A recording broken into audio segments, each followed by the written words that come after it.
He's done it again. That is a foul. You little bastard. He does it again.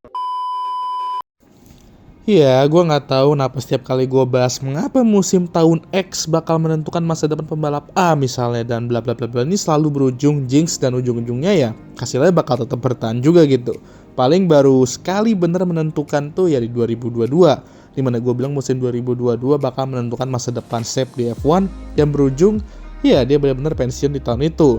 Tapi kita lupakan itu aja. Max Verstappen memang masih memiliki kontrak di Red Bull sampai 2028. Namun seperti yang gue selalu bilang, pasti ada klausa dalam kontraknya yang bisa ngebuat dia tuh ya pergi lebih awal dan pindah atau ya pensiun lebih awal gitu. Nah hari ini gue mau bahas mengapa musim 2025 akan menentukan masa depan dia di Red Bull.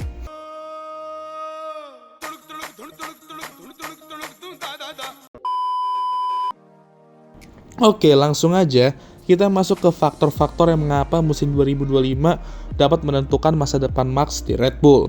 Pertama, downfall Red Bull di 2024 dan kemungkinan besar dapat terus berlanjut ke 2025. Downfall Red Bull dimulai dari kasus skandal Christian Horner yang sampai sekarang pun walaupun sudah tidak dibawa-bawa lagi, tapi masih belum jelas aja gitu penyelesaiannya ya. Sama belum jelasnya kayak situasi Alpine dan Jack Doohan. We don't care. Let me tell you. We don't care. Lalu disusul oleh Adrian Newey yang cabut dan ironis juga performa Red Bull setelah itu di 2024 langsung drop dan terkejar oleh tim lain. Lalu disusul lagi oleh Jonathan Whitley yang juga cabut. Ditambah pada situasi ini hubungan Jos Verstappen dan Christian Horner dan Red Bull itu juga jelek banget cuy. Berapa kali Jos mengkritik Red Bull karena penurunan performa mereka sampai nyuruh ngaca pula ya kan. Dan dia sendiri juga bilang bahwa Red Bull bakal hancur kalau hal ini terus berlanjut. Nah, gue tahu gue udah sebut ini berkali-kali, tapi gue prediksi bahwa downfall Red Bull tuh emang tinggal nunggu waktu aja pas pre-season testing 2024. Tapi ya gue nggak nyangka aja bakal secepat ini downfall mereka. Langsung di pertengahan musim itu, di mana Max harus bekerja ekstra untuk meraih gelar keempatnya, dan Red Bull sayangnya harus merelakan gelar konstruktor itu karena Checo juga underperforming. Ibaratnya, sekarang Max tuh cuma satu-satunya harapan Red Bull untuk meraih kesuksesan. Nah, Max pun juga pasti mau dong berada dalam situasi di mana timnya tuh ya nggak banyak drama, nggak banyak hal-hal aneh, dan fokus itu ya cuma di on track dan memperbaiki performa mobil gitu. Tapi dengan apa yang terjadi 2024, gue nggak yakin juga dia mau terus bersama dengan tim yang penuh dengan drama dan kekacauan. Walaupun itu tim yang dimana mereka tuh telah bekerja sama meraih kesuksesan besar dan bisa dibilang dia tuh cukup loyal gitu.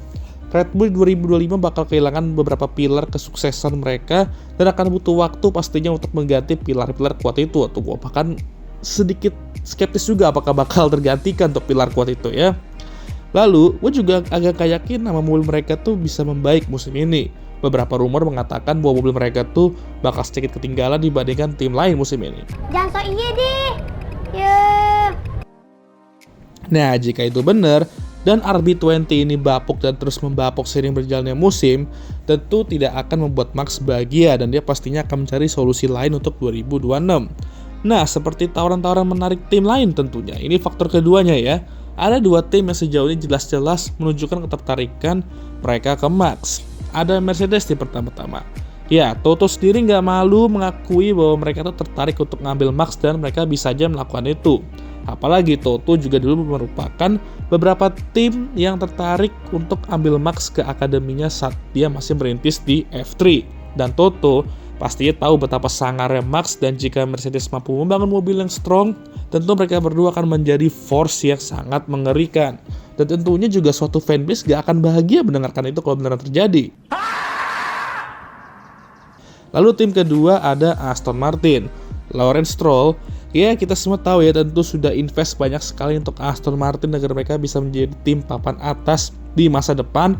Tapi salah satu alasan mengapa mereka bisa mendapatkan Max selain karena mereka bisa bayar gajinya yang gede itu, ialah mesin Honda itu yang dimana mereka tuh memiliki hubungan bagus dengan Max selama partnership mereka di Red Bull, dan tentu saja tidak bisa lupakan Adrian Newey. Jadi ibarat kayak pindah bareng-bareng aja gitu ya ini ya, dan Aston Martin mencoba untuk membangun Red Bull mereka sendiri.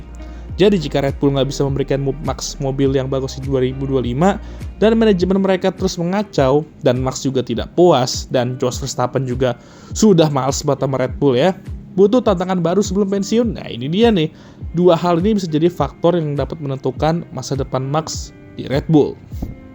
Faktor ketiga ialah keraguan mesin RBPT Ford mereka. Ya iya sih, sejauh ini ada 3 mesin F1 2026 yang mengabarkan bahwa mereka tuh lagi dalam kondisi ragu bahwa mereka tuh akan bagus mesinnya. Pertama ada Audi, kedua ada Honda, dan ketiga ada RBPT Ford. Bahkan RBPT Ford inilah yang dari awal tuh ya, paling awal kalau nggak salah, bilang mesin mereka sejauh ini tidak terlihat meyakinkan. Walaupun mesin Ford di 2026 ini bisa menjadi alasan terbesar mengapa Max mau bertahan untuk Red Bull setidaknya 1 musim lagi sampai 2026 agar bisa merasakan dulu Red Bull Ford ini, namun jika sampai titik ini keraguan-keraguan itu masih ada dan Max pun juga ngerasa bahwa ya ini tidak bisa terselamatkan lagi, ya mungkin saatnya cabut, dan disinilah Mercedes bisa mengambil dia. Kenapa begitu? Karena sejauh ini emang mesin yang diprediksikan akan meroket di 2026 ialah Mercedes. Dan itu bisa jadi lure yang bagus bagi mereka untuk ambil Max. Jadi persiapan 2026 juga dapat menjadi faktor mengapa musim 2025 ini dapat menentukan masa depan Max di Red Bull. Jadi Red Bull di musim 2025 ini emang harus bekerja keras banget, gak hanya memastikan mobil mereka tuh bisa improve dan kembali kenceng dan menjadi yang terkenceng juga, tapi memastikan bahwa Max tuh masih mau bertahan bersama mereka sampai setidaknya 2026 atau kalau bisa ya sampai 2028 sesuai kontrak mereka.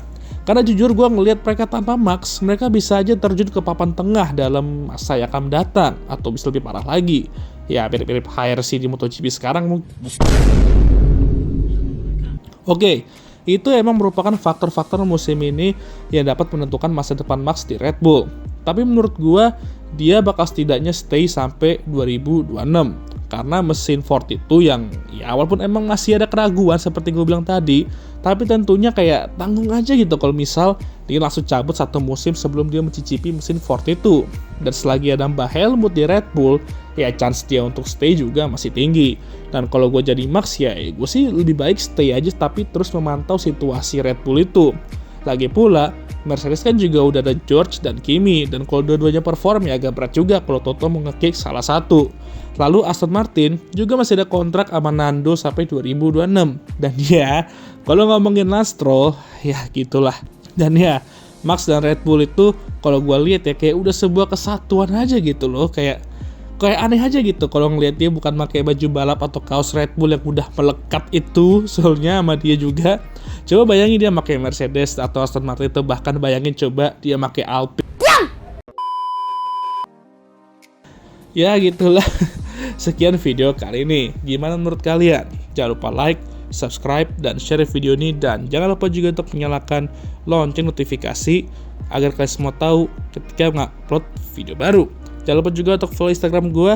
Gimana menurut kalian, akankah Max stay atau keluar dari Red Bull setelah 2025? Ya tulis komentar kalian di kolom komentar aja ya. Oke, setelah seperti biasa bagi yang sudah menonton, gue mau mengucapkan